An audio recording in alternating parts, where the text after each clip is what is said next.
अस्सलाम वालेकुम, मेरा नाम अब्दुल रहमान है। मैं गुब्बारे बेचना। हाँ जी, मेरे को एक्सीडेंट होया था, मेरे को काम नहीं हो रहा। हाँ जी, हाँ जी, 5 बच्चे ने, छोटे ने। हाँ जी, गोडे तो लगी है। मेरा मोटरसाइकिल लगी है, गोडा सुजा पे जी। कारोबार नहीं हो रहा, चलिया भी नहीं जा रहा, तो जरूरी लेके आए ने। कोई गुब्बारा नहीं विकया। सुबह ने उठ के निकले घर, कोई गुब्बारा नहीं विकया। सारे उवें दे उवें ने।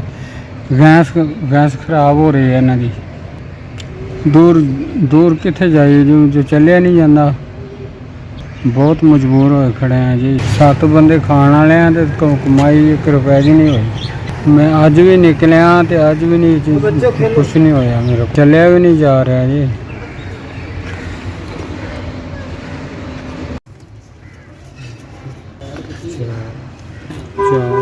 ਤੁਹਾਡੇ इदारे का बहुत बहुत शुक्रिया ਤੇ ਜਿਹੜਾ ਤੁਸੀਂ ਮੇਰੀ 4000 ਦੀ ਮਦਦ ਕੀਤੀ। ਬਹੁਤ ਸ਼ੁਕਰੀਆ, ਬੜੀ ਮਿਹਰਬਾਨੀ। ਤੁਸੀਂ ਬੜਾ ਤਾਵਨ ਕੀਤਾ ਸਾਡੇ ਨਾਲ। ਅਸੀਂ ਚੱਲਣ ਤੋਂ ਮਜ਼ਦੂਰ ਸੀ, ਚਲੋ ਰੋਟੀ ਖਾ ਲਾਂਗੇ ਰੱਜ ਕੇ। ਮੇਰੀ 4000 ਦੀ ਮਦਦ ਕੀਤੀ ਹੈ।